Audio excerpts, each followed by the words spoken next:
മയക്കുമരുന്നിന്റെ ഉപയോഗം സമൂഹത്തിൽ വളരെയധികം വർദ്ധിച്ചു വരുന്നു.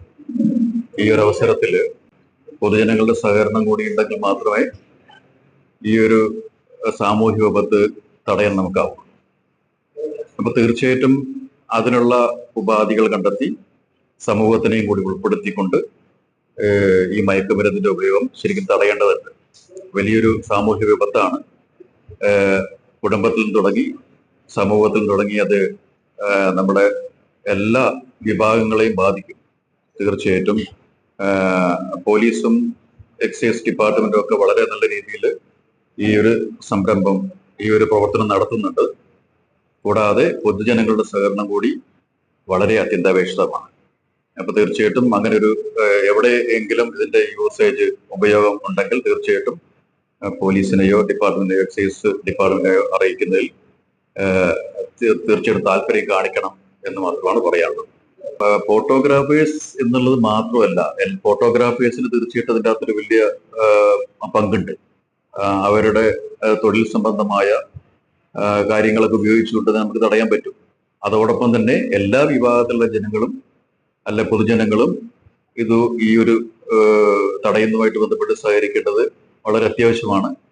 ഫോട്ടോഗ്രാഫേഴ്സിനൊക്കെ ഇതിൻ്റെ അകത്ത് കൂടുതൽ ചെയ്യാൻ പറ്റും എന്നാണ് എൻ്റെ ഒരു അഭിപ്രായം. തീർച്ചയായിട്ടും ചെയ്യാം. അവരും സമൂഹത്തിന്റെ ഭാഗമാണ്. അവരെന്തെങ്കിലും വിവരങ്ങളൊക്കെ കിട്ടിക്കഴിഞ്ഞാൽ നമുക്ക് പോലീസിനെ വിളിച്ചറിയിക്കുകയോ അതിനുള്ള നടപടി സ്വീകരിക്കുകയോ വേണ്ടിയുള്ള കാര്യങ്ങളൊക്കെ ചെയ്യാൻ പറ്റുന്നതാണ്. തീർച്ചയായിട്ടും ചെയ്യാം.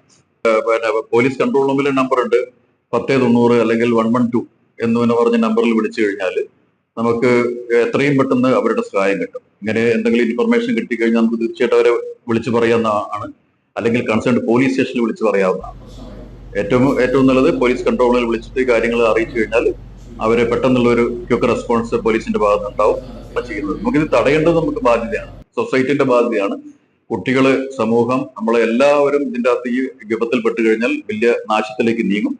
ഇത് ഇപ്പോൾ തന്നെ ശരിക്കും കൺട്രോൾ ചെയ്യേണ്ട സമയമാണ്. തീർച്ചയായിട്ടും അതിന്റെ നടപടികൾ എടുക്കുക തന്നെ വേണം. അപ്പൊ നമ്മൾ ചെയ്യേണ്ടത് കുട്ടികളെ ഇതിന്റെ കാര്യങ്ങളിലേക്ക് വിടാതിരിക്കുക, അതൊന്ന് കെയർ ചെയ്യുക, ഇടയ്ക്കൊന്ന് നോക്കുക, അവന്റെ ബാഗൊക്കെ ഒന്ന് ചെക്ക് ചെയ്യുക. അവൻ അറിയരുത്, അവൻ അറിഞ്ഞു കഴിഞ്ഞാൽ പ്രശ്നമാണ്. അവന്റെ ബാഗൊക്കെ ഒന്ന് നോക്കുക, അവനോട് കാര്യങ്ങൾ ചോദിക്കുന്നത് എവിടെയാണ് പോയതെന്ന് ചോദിച്ചാൽ, ഇന്ന് എന്തായിരുന്നു പ്രോഗ്രാം എന്ന് ചോദിക്കുക, ഇന്ന് സ്പെഷ്യൽ ക്ലാസ് ഉണ്ടോ എന്നൊക്കെ ചോദിച്ചിട്ട് ആ ഒരു സാധനം കെയർ ചെയ്തെടുക്കുക. പിന്നെ പാരന്റ്സ്, ഫാദേഴ്സായിട്ട് അച്ഛന്മാരുമായിട്ട് ബന്ധമില്ലാത്ത കുട്ടികൾ ഉണ്ടാവും. അവരോട് സംസാരിക്കില്ല. 15-16 വയസ്സ് കഴിഞ്ഞാലൊക്കെ അച്ഛന്റെ കണക്ഷനിൽ ചിലപ്പോൾ അവരെ കിട്ടില്ല. അച്ഛന്റെ കണക്ഷനിൽ കിട്ടാത്ത കുട്ടികള് അമ്മമാരുമായിട്ട് ലിങ്ക് ആയിരിക്കും. പല ഫാമിലിയിൽ ഉണ്ടാവും. അവർ സംസാരിക്കില്ല. അവർ 16 വയസ്സ് കഴിഞ്ഞാൽ, മൂത്ത ആള് 16-17 വയസ്സ് കഴിഞ്ഞാൽ പിന്നെ കിട്ടില്ല. ഇളയ കുട്ടീനെ നമുക്ക് കിട്ടും. അപ്പൊ അവനോട് കാര്യങ്ങളൊക്കെ ചോദിക്കുക, കാര്യങ്ങൾ സംസാരിക്കുക. ഇതൊക്കെ ചെയ്തു കഴിഞ്ഞാൽ നമുക്ക് കുറെ കെയർ ചെയ്യാൻ പറ്റും.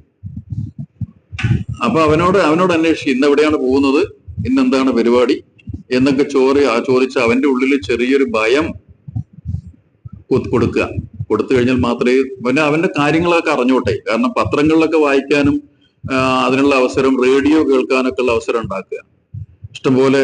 അതുപോലെ തന്നെ ഈ TV ന്യൂസുകളിലും അതുപോലെ പത്രങ്ങളിലും ക്രൈമിന്റെ ന്യൂസുകൾ മാത്രമേ വരുന്നുള്ളൂ. അത് അങ്ങനെ ഉണ്ടാകുന്നതുകൊണ്ടാണ് അങ്ങനെ ഒരു സാധനത്തിലേക്ക് വരുന്നത് ഉറപ്പായിട്ടും. അതൊക്കെ കൺട്രോൾ ചെയ്യാനുള്ള ഒരു സംവിധാനം നമ്മളെ ഈ രാസലഹരിയാണ്, MDMA എന്ന് പറയുന്നത് സിന്തറ്റിക് ഡ്രഗ്സ് ആണ്. അത് കുറച്ച് മാരകമാണ്, സെൻട്രൽ നെർവസ് സിസ്റ്റത്തെ ബാധിക്കുന്നു.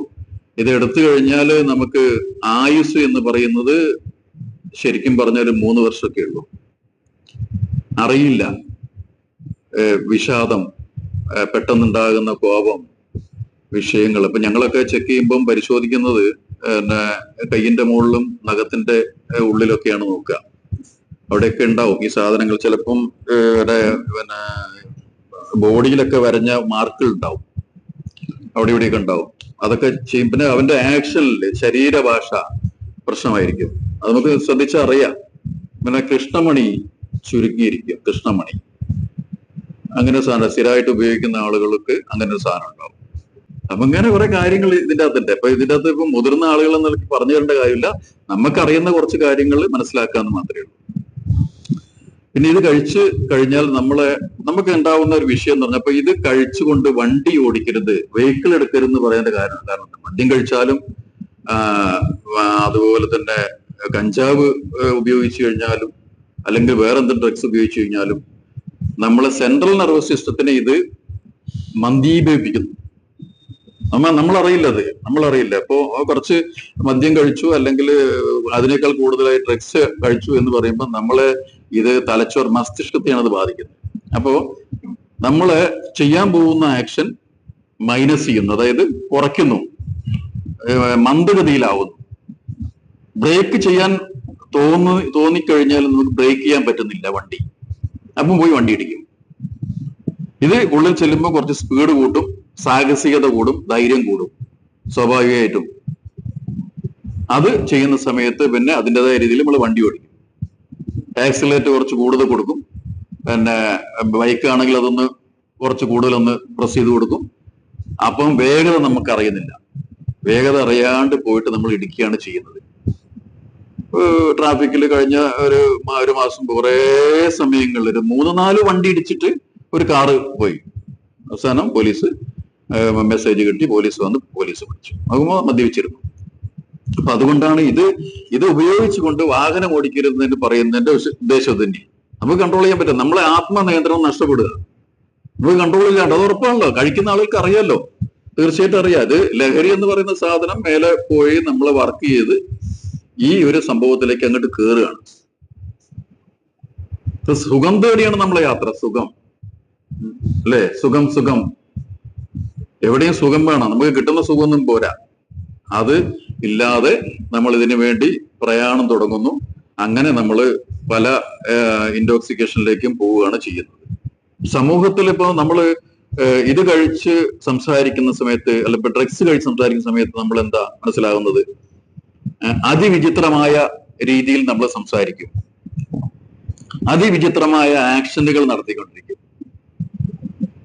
സാധാരണ മദ്യം കഴിക്കാതെയോ അല്ലയോ ഡ്രഗ്സ് കഴിക്കാതെ സംസാരിക്കുന്ന ആളുടെ ശരീരഭാഷയുമായിട്ട് താരതമ്യപ്പെടുത്തുമ്പോൾ ഈ ആക്ഷൻസ് ഒക്കെ കുറച്ച് കൂടുതലായിരിക്കും. അത് അറിയണമെങ്കിൽ പുറത്തുള്ള ഒരാളോട് ഫോട്ടോ എടുത്തിട്ട് അല്ലെങ്കിൽ വീഡിയോ എടുത്തിട്ട് കാണിക്കാൻ വേണ്ടി പറയണം. അപ്പൊ നമുക്ക് കാണാം എന്തൊക്കെ ആക്ഷൻസ് നമ്മളെ മുഖത്ത് വരുന്ന എക്സ്പ്രഷൻ വരുന്നു, എന്തൊക്കെ രീതിയിലാണ് നമ്മൾ കൈ ചലിപ്പിക്കുന്നത്, കാല് ചലിപ്പിക്കുന്നത്, അല്ലെങ്കിൽ മുഖത്തെ എക്സ്പ്രഷൻസ് എന്തൊക്കെയാണെന്ന് നമുക്ക് അറിയാൻ പറ്റും. പക്ഷെ ഒരാളോട് സംസാരിക്കുമ്പോൾ സ്മെല്ല് ചെയ്ത് കഴിഞ്ഞാൽ അയാള് മദ്യം കഴിച്ചിട്ട് സംസാരിക്കുന്നത്, ഇപ്പൊ സംസാരിക്കാൻ പറ്റില്ല എന്ന് പറയും. സീരിയസ് മാറ്റർ ആയാൽ പോലും സംസാരിക്കാൻ പറ്റില്ല എന്ന് പറയും. അതൊരു വലിയ വിഷയം തന്നെയാണ്. അപ്പൊ അതായത് നമ്മൾ ഡിഫാം ചെയ്ത് കഴിഞ്ഞു, നമ്മളെ വ്യക്തിത്വത്തെ അയാൾ അണ്ടർ എസ്റ്റിമേറ്റ് ചെയ്ത് കഴിഞ്ഞു. അവിടുന്ന് നമുക്ക് എന്ത് തുടങ്ങും? അവിടുന്ന് നമ്മളെ ഈഗോ വർക്കൗട്ട് തുടങ്ങും. അയാൾ എന്നെ പരിഗണിക്കുന്നില്ല. എല്ലാവർക്കും പരിഗണനയാണല്ലോ വേണ്ടത്, ഇല്ലേ? സ്നേഹം വേണം, സംസാരിക്കുക, അങ്ങോട്ടും ഇങ്ങോട്ടും ഹൃദയത്തിന്റെ ഭാഷയിൽ സംസാരിക്കുക, അവരോട് സ്നേഹം പ്രകടിപ്പിക്കുക, അതൊക്കെയാണ് നമ്മൾ ആഗ്രഹിക്കുന്നത്. പക്ഷെ അത് ഔട്ടാവുന്ന സമയത്ത് ഈ ഒരു സാധനം വരും. അവിടെ തുടങ്ങും. അവിടെ ചിലപ്പോൾ എന്തെങ്കിലും കശപിശ ഉണ്ടാവും. പിന്നെ അടുത്ത സംഭവത്തിലേക്ക് അത് പോവും. അടുത്ത ഓരോ ഘട്ടമായിട്ട് ഇവൻ ഈ എതിർഭാഗത്തുള്ളവൻ നമ്മളെ ശത്രുവായി മാറും. നമ്മൾ ഈ സാധനം തൊടുന്ന സമയത്ത് ഇത് അറിയില്ല എന്നുള്ളതാണ്. അവന്റെ എക്സ്പ്രഷനിലൊന്നും കാണില്ല. നമ്മള് നിയന്ത്രണം നഷ്ടപ്പെട്ടു കഴിഞ്ഞാൽ, നിയന്ത്രണം നഷ്ടപ്പെട്ടു കഴിഞ്ഞാൽ നമ്മൾ സംസാരിക്കുന്ന അല്ലാണ്ടാകുമ്പോൾ നമ്മൾ എന്ന വ്യക്തി അല്ലാണ്ടാവും. കുടുംബത്തില് ഇതിന്റെ ഒരു സുരക്ഷിതത്വം കിട്ടാണ്ടാവും. ഗ്രാജുവൽ ആയിട്ടാണ് ഇതിന്റെ പ്രോസസ്സ് നടക്കുക. പിന്നെ ബാധിക്കുന്ന എവിടെയാണ്? നമ്മളെ അവയവങ്ങളെയാണ് ബാധിക്കുന്നത്. ലിവർ ബാധിക്കും ഉറപ്പായിട്ടും. അത് ചോദിക്കും, ലിവർ സിറോസിസ് വരുന്നില്ലേ? കഴിക്കാത്ത ആളുണ്ട്, കഴിക്കാത്ത ആളുകൾ വരുന്നുണ്ട്. അതേ സ്ഥാനത്ത് 5, 10, 20 കൊല്ലമായിട്ട് പിന്നെ ഓരോ ബിവറേജസിന്റെ മുമ്പിൽ ഇരിക്കുന്ന ആളുകൾ കണ്ടിട്ടില്ലേ? ഇഷ്ടംപോലെ. ഒരസുഖമില്ല. പക്ഷെ അവർക്ക് ഇത് സ്റ്റോപ്പ് ചെയ്ത് കഴിഞ്ഞോ നമ്മളെ അസുഖങ്ങൾ കംപ്ലീറ്റ് പുറത്തേക്ക് തള്ളി തുടങ്ങുന്ന പറയുന്നത്. എല്ലാം തുടങ്ങും. അത് കഴിക്കുന്ന സമയത്ത്, നിലനിൽക്കുന്ന സമയത്ത് നമുക്ക് ഒരു വിഷയം ഉണ്ടാവില്ല. അതിനുശേഷം ഇത് വികർഗം പുറത്തേക്ക് ഇങ്ങനെ ഓരോ അസുഖങ്ങളായിട്ട് വന്നുകൊണ്ടിരിക്കും. കിഡ്നി ആയാലും ലിവർ ആയാലും പിന്നെ എല്ലാ സംഭവങ്ങളും. നിക്കോട്ടിൻ സാധനമുണ്ട്. പിന്നെ അത് കത്തുന്ന സമയത്ത് വിഷമാണ്, പോയിസണാണ് സാധനം. അത് നമ്മളെ പിന്നെ സുഷുമ്ന നാഡിയെയും സെൻട്രൽ നെർവസ് സിസ്റ്റം, അത് മസ്തിഷ്കത്തിന്റെ ഏറ്റവും പ്രധാന അതേയും ആഘാതം ഉണ്ടാക്കുന്നവർ. ആഘാതം അത് കുറെ കഴിഞ്ഞിട്ട് നമ്മള് പുകവലിക്കുന്ന ആളുകളെ വിരലൊക്കെ മുറിച്ച് കളയുന്ന ഒരു അവസ്ഥ ഉണ്ടായിട്ടുണ്ട്. ബ്ലഡിന്റെ സർക്കുലേഷൻ നിർത്തും. ചെറിയ ധമനികളില് ഇത് ബ്ലോക്ക് ഉണ്ടാക്കുന്നവർ, ഈ നിക്കോട്ടിൻ. ഇതിന്റെ മാരകമായ പ്രശ്നം എന്ന് പറയുന്നത് നമ്മളെ ശരീരത്തിനെ ഇത് ബാധിച്ചു കഴിഞ്ഞാൽ, അല്ലെങ്കിൽ തലച്ചോറിനെ ബാധിച്ചു കഴിഞ്ഞാൽ അതിൻ്റെതായ പ്രശ്നങ്ങൾ 101% ഉണ്ട്. ലഹരി എന്ന് പറയുന്നത് നമ്മളിപ്പോ ഫോട്ടോഗ്രാഫി ആയിരിക്കണം, അല്ലെ ചിത്രകലയായിരിക്കണം, അല്ലെങ്കിൽ സംഗീതമായിരിക്കണം, അല്ലെങ്കിൽ പാട്ടെഴുത്തായിരിക്കണം, അല്ലെ നാടകമായിരിക്കണം. പിന്നെ ഇതിന്റെ ഈ അക്രമത്തിന്റെയും എല്ലാത്തിന്റെയും ഹേതു എന്ന് പറയുന്നത് ഡ്രഗ്സ് തന്നെയാണ്. കഴിഞ്ഞ പ്രാവശ്യം നടക്കാവില് ഒരു അച്ഛനെയും അമ്മയെയും പോലീസിനെ വിളിച്ച് ഞങ്ങൾ അവിടെ എത്തിയ സമയത്ത്, പോലീസ് വേറെ ടീം എത്തിയ സമയത്ത് അവിടെ കാണുന്നത് രക്തത്തിൽ കുളിച്ചു കിടക്കുന്ന അച്ഛനെയും അമ്മയൊക്കെയാണ്. പ്രായമുള്ള കുറെ വർഷങ്ങളായിട്ട് ഇവൻ ഡ്രഗ്സ് ഉപയോഗിച്ചുകൊണ്ടിരിക്കുകയാണ്. പ്രശ്നങ്ങളാണ്.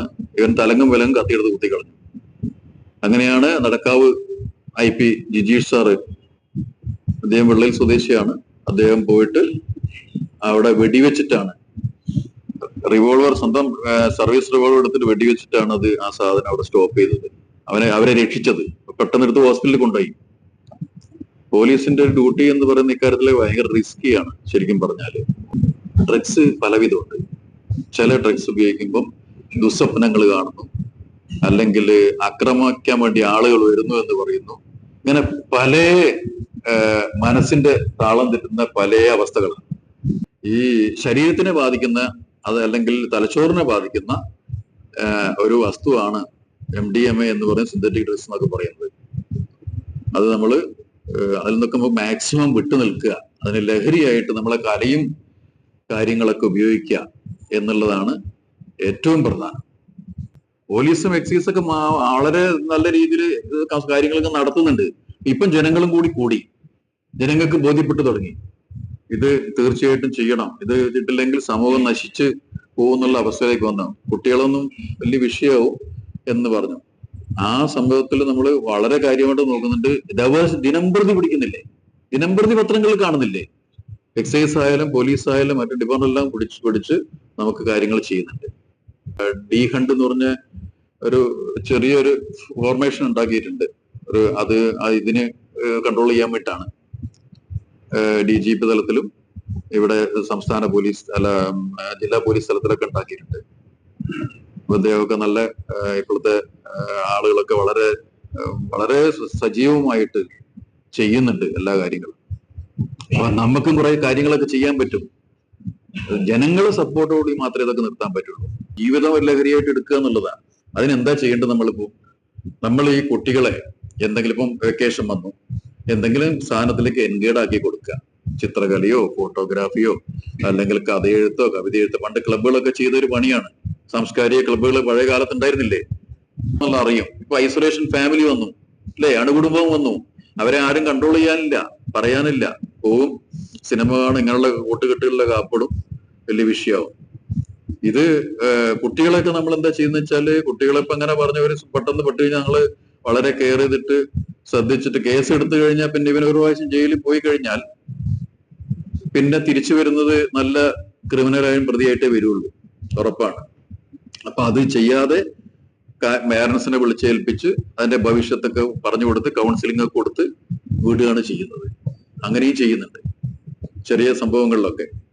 പക്ഷെ വലിയ സംഭവങ്ങളിലും അതുപോലെ ഈ ലഹരി കടത്ത് കേസുകളൊന്നും ചെയ്യാൻ പറ്റില്ല, ഉപയോഗിക്കുന്ന കേസുകളൊന്നും ചെയ്യാൻ പറ്റില്ല. അബദ്ധം പറ്റിപ്പോയതാണ് എന്ന് പറഞ്ഞ് ഒരു പ്രാവശ്യം ഒന്നാമത് അവസരം കൊടുക്കാം. അതങ്ങ് പോലീസ് ചെയ്യുന്നുണ്ട്. ആ സംഭവത്തിലേക്ക് ഞങ്ങളൊക്കെ ചെയ്തിട്ടുണ്ട്. എത്രയോ ആളുകൾ നാർക്കോട്ടിക്കിൽ ഇരിക്കുന്ന സമയത്ത് 2-3 കുട്ടികൾ ഇങ്ങനെ സംഭവത്തിൽ വന്ന് ഞങ്ങൾ പറഞ്ഞ് നേരെയാക്കി. ഇപ്പോഴും ഒരു കൊല്ലം മുമ്പൊക്കെ സ്ഥിരം വിളിക്കുകയായിരുന്നു, സാറ് നിങ്ങളൊക്കെ ഉള്ളത് കൊണ്ടാണ് ഞാനൊക്കെ ഇങ്ങനെ രക്ഷപ്പെട്ട് നിൽക്കുന്നത് എന്ന് പറഞ്ഞാൽ അവരെ പേരൻസ് ഒക്കെ ഒന്ന് കരച്ചില്ല. അപ്പൊ നമ്മൾ കുട്ടികളുടെ കാര്യത്തിലൊന്നും ഓവർ കോൺഫിഡന്റ് ആവണ്ട. കാരണം വെച്ചാൽ അവരെയൊക്കെ ഒന്ന് കെയർ ചെയ്യേണ്ട ബാധ്യത ഉണ്ട്. ചോദിക്കണം. ഈ ചോദിക്കുന്ന സമയത്ത് അവരുടെ വ്യക്തിത്വത്തെ ഹർട്ട് ചെയ്യുന്ന വിധത്തിൽ ആകുകയും ചെയ്യരുത്. പിന്നെ എന്തെങ്കിലും സാംസ്കാരിക പരിപാടികളിലോ കലാപരിപാടികളിലോ കൊണ്ട് നമ്മളെ കൂടെ ഇരുത്തിയിട്ട് കാണിച്ചു കൊടുക്കുക. പാരന്റിങ് വലിയൊരു സംഭവം തന്നെയാണ്. അതിന്റെ ഇടയ്ക്ക് ജോലിന്റെ ഇടയ്ക്കും അതിന്റെ സമയം കണ്ടെത്തുക, അവരെ കൂടെ നടക്കുക, സംസാരിക്കുക. ഇങ്ങനെയൊക്കെ ചെയ്താലേ കുടുംബത്തിന് ആദ്യം ശരിയായി വന്നാലേ മറ്റുള്ളതിലേക്ക് പോവുള്ളൂ. നമ്മൾ കഴിഞ്ഞ പ്രാവശ്യം കണ്ടില്ലേ, പത്രത്തിൽ കണ്ടില്ലേ, ഒരു അമ്മ പിടിച്ചു കൊടുത്തു എന്ന് പറഞ്ഞില്ലേ? അത് അത്രയും മാരകമായിരുന്നു. അത്രയും കാലങ്ങളായിട്ട് ഉപയോഗിച്ചുകൊണ്ടിരിക്കുകയായിരുന്നു. ഞാൻ ചോദിക്കട്ടെ, ഇപ്പൊ 4 അംഗങ്ങളുള്ള ഒരു വീട്ടില് ഒരാള് ഡ്രഗ്സ് ഉപയോഗിക്കുന്ന ആളാണെന്ന് കണ്ടു കഴിഞ്ഞാല് ബാക്കി 3 ആൾക്കും അവിടെ സ്വസ്ഥമായിട്ട് കടന്നുറങ്ങാൻ പറ്റുമോ? ഇത്തരം ഡ്രഗുകളെ കുറിച്ചോ അതുപോലുള്ള അത് കിട്ടുന്ന സ്ഥലങ്ങളെ കുറിച്ചോ അത് എങ്ങനെ ഉണ്ടാക്കുന്ന സംഭവം നമ്മൾ ഒരിക്കലും പറയാൻ പാടില്ല എന്നല്ല. നമുക്കൊക്കെ മുതിർന്ന ആളുകൾക്കൊക്കെ അറിയാം, പക്ഷെ കുട്ടികളിരിക്കുന്ന വേദിയിൽ നമുക്കതങ്ങനെ ഒരിക്കലും റിവീൽ ചെയ്യാൻ പറ്റില്ല. ഇങ്ങനെ കുറെ സംഭവങ്ങളുണ്ട്, പല ഐറ്റംസും ഉണ്ട്. ഏറ്റവും കൂടുതൽ മാരകമായ ഐറ്റം എന്ന് പറയുന്നത് MDMA എന്ന് പറയുന്ന സാധനം തന്നെ. അതാണ് മാരകമായിട്ട് എല്ലാ പാർട്ടികളിലും ഒക്കെ ഒഴുകുന്നുണ്ട് സാധനം. പക്ഷെ നമ്മൾ അറിയുന്നില്ല. അറിഞ്ഞു കഴിഞ്ഞാൽ ഇതാണ് ഒന്ന് വിഷാദം വരും, സൂയിസൈഡ് ടെംപ്റ്റേഷൻ ഉണ്ടാവും, കൊലപാതകം ചെയ്യാനുള്ള ടെൻഡൻസി ഉണ്ടാവും. ഒക്കെ നമ്മളെ മനസ്സാണല്ലോ. നമ്മളെ എല്ലാം കൺട്രോൾ ചെയ്യുന്നത് എന്താണ്? ഈ തലച്ചോറല്ലേ? അല്ലേ? തലച്ചോറ് എന്ന് പറയും, മനസ്സ് എന്ന് പറയും അല്ലേ? മനസ്സ് എന്ന് പറയും തലച്ചോറ് തന്നെ. ഈ സാധനമാണ് കൺട്രോൾ. അത് തകരാറിലാകുമ്പോൾ ഉണ്ടാകുന്ന. പക്ഷെ 3 വർഷം വരെ ഇതിന് ആയുസ്സുള്ളെന്ന് പറയും. ഇത് ഉപയോഗിച്ച് തുടങ്ങിക്കഴിഞ്ഞാൽ ആദ്യം പല്ല് ദ്രവിക്കും, പിന്നെ എല്ല് ദ്രവിക്കും. പല്ല് പോവും, എല്ല് പോവും, പിന്നെ സിസ്റ്റം മുഴുവൻ തകരാറാവും, ഓരോ അവയവങ്ങൾക്കും കേടുപാട് സംഭവിക്കും, ആഘാതം ഉണ്ടാവും. അങ്ങനെ തനിയെ അത് വെട്ടുപോകും എന്ന് പറഞ്ഞ് നശിച്ച് പോകുന്ന ഒരു അവസ്ഥയിലേക്ക് എത്തും. അതിനൊരു അവസരം ഇല്ലാണ്ട് നിൽക്കുക, അതിന്റെ കാര്യങ്ങൾ പറഞ്ഞു കൊടുക്കുക. അവരെ കൂടുതൽ ഡയറക്റ്റ് പറയുന്നതിനൊക്കെ നമ്മൾ അവരെ എന്തെങ്കിലും വേറെ കാര്യങ്ങളൊക്കെ എൻഗേജ് ആക്കുക എന്നുള്ള. ഈ ജീവിതം ഒരു ലഹരിയായിട്ട് കൊണ്ടുനടക്കണമെന്നുണ്ടെങ്കിൽ നമുക്ക് കലയാണ് അല്ലെങ്കിൽ ഫോട്ടോഗ്രാഫിയാണ് നമ്മുടെ ജീവിതമാണ് എന്നൊക്കെ പറയുമ്പോൾ അല്ലേ, അതാണ് ഏറ്റവും നല്ലത്. സുഖം സുഖം എന്നാണ് ഉള്ളൂര് പറഞ്ഞത്. അത് ഒരു ഷോണിയിൽ വേദസ് നിർമ്മിച്ച വിശിഷ്ട വസ്തു. അത് തെരഞ്ഞു നടക്കുകയാണ് നമ്മള്. ഉള്ളൂർ എസ് പരമേശ്വരയുടെ വരികളാണ്. അപ്പോ ഈ സുഖം കിട്ടാണ്ടാകുമ്പോഴാണ് നമ്മള് ഉള്ള സുഖമൊന്നും പോരാ. നമുക്ക് ദൈവം തന്ന നല്ലൊരു സുഖമുണ്ട്. ഇപ്പം നമ്മളെല്ലാവരും ഇവിടെ ഇരിക്കുന്നത്, പല വിഷയങ്ങളും വീടുകളിലൊക്കെ കുടുംബങ്ങളിലൊക്കെ ചെറിയ ചെറിയ വിഷയങ്ങളുണ്ട്. അത് ഇല്ലാതെ കഷ്ടപ്പെടുന്ന ആളുകൾ നമ്മൾ നിരന്തരം കാണുന്നില്ലേ? കയ്യും കാലും ഇല്ലാതെ ഇഴഞ്ഞു നീങ്ങുന്ന ആളുകൾ നമ്മൾ കാണുന്നുണ്ട്. അപ്പൊ നമുക്ക് ദൈവം തന്ന സൗഭാഗ്യത്തെ വലിയ കാര്യമായിട്ട് കൊണ്ടുനടന്നിട്ട് ജീവിതം വലിയൊരു സംഭവമാണെന്ന് മനസ്സിലാക്കിയിട്ട് ആകെ നമുക്കുള്ളൊരു ലൈഫാണ്.